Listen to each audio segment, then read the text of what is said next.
Chael dapat ancaman dari orang dalam. Episode 5 ada auditor, Shin Chael menghadapi ancaman yang memaksa penutupan kantin perusahaan setelah beberapa buruh jatuh sakit.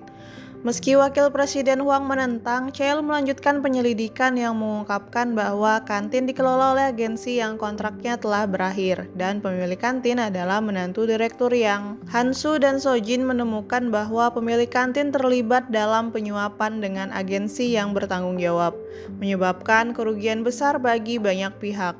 Chael mengonfirmasi keterlibatan Direktur Yang dan Direktur Kontraktor dalam korupsi, tapi mereka mengundurkan diri dan Presiden memerintahkan Chael untuk meminta maaf secara resmi kepada seluruh perusahaan. Seo-jin juga diberi saran oleh pamannya untuk mencairkan ketegangan, sementara Han-soo mencurigai adanya campur tangan orang dalam ancaman terhadap Chael. Alur The Auditors episode 5.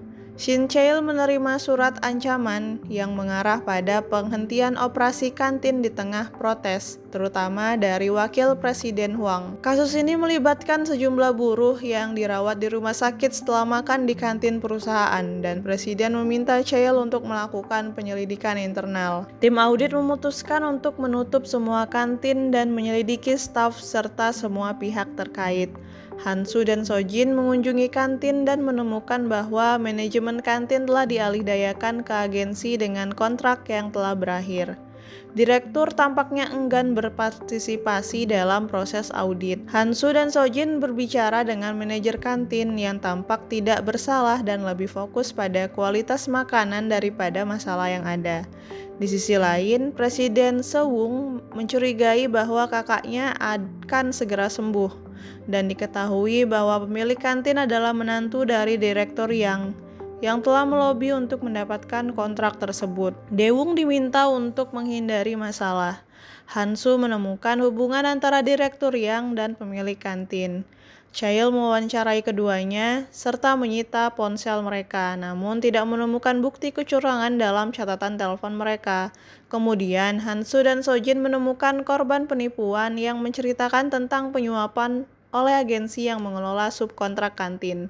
Korban tersebut kehilangan uang akibat penipuan yang mengarahkan mereka untuk lebih mengawasi direktur kontraktor. Chael mengonfirmasi dugaan ini saat bertemu dengan direktur kontraktor, namun direktur tersebut membantah keterlibatan dalam korupsi. Selanjutnya, Chael dipanggil oleh Presiden dan Dae-woong yang mengonfirmasi bahwa Direktur Yang dan direktur kontraktor telah mengundurkan diri. Presiden memberitahu Chael bahwa kepercayaan karyawan terhadap perusahaan telah hilang, sehingga Chael harus minta maaf secara resmi kepada seluruh perusahaan. Seo-jin kemudian menerima telepon dari pamannya, Dae-woong, yang menyarankan agar dia mengubah pendekatannya di perusahaan dan mencairkan ketegangan. Han-soo mencurigai bahwa ancaman terhadap Chael mungkin merupakan pekerjaan orang dalam, karena surat ancaman tersebut tampaknya dikirim oleh seseorang yang memiliki akses langsung ke Departemen Audit.